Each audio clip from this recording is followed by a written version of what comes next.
Hello guys, welcome to Tech Trick Tutorials.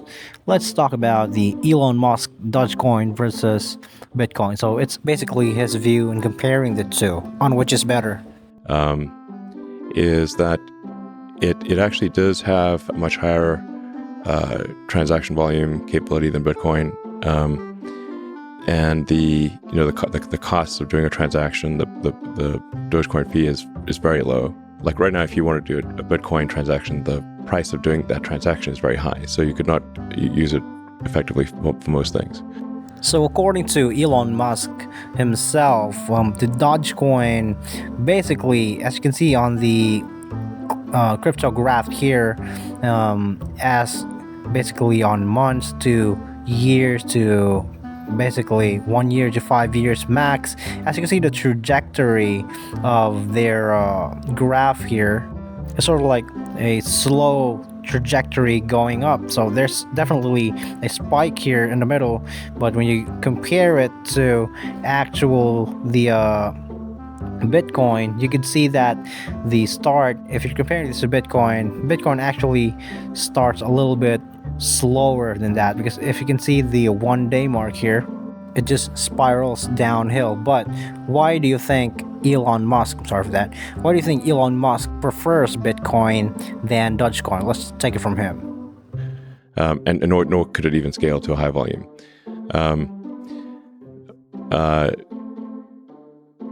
And when Bitcoin was started, I guess around 2008 or something like that, the internet connections were much worse than they are today, like order of magnitude. They're way worse, in 2008. So like having a small block size or whatever is, and a long synchronization time made sense in 2008. But to 2021, or fast forward 10 years, it's like comically low.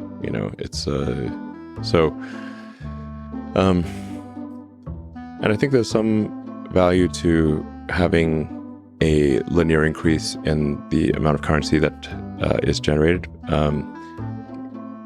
Because some amount of the currency, if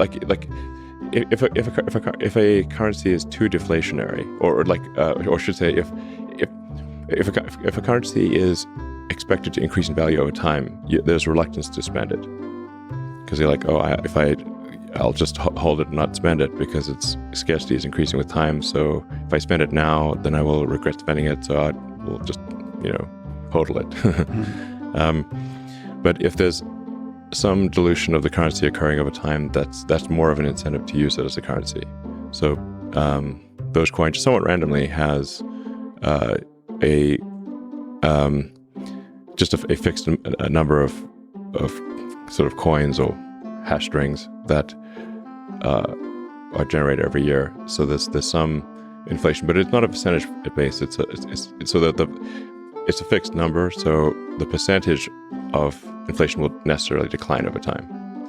I'm not saying that it's like the ideal system for a currency, but I think it actually is just fundamentally better than anything else I've seen, just by accident. So obviously this video was a courtesy from the Lex Friedman podcast, so no copyright claim intended. It's just basically for fair use here. And if we go to Binance and search the currency for Bitcoin here, so you can see why Elon Musk basically prefers Bitcoin than Dogecoin, because Dogecoin basically started off as a meme back then, before it basically made its way to the crypto exchange here, as you can see. So yeah, it's basically not that consistent compared to your average Bitcoin, which is trusted by a lot of traders.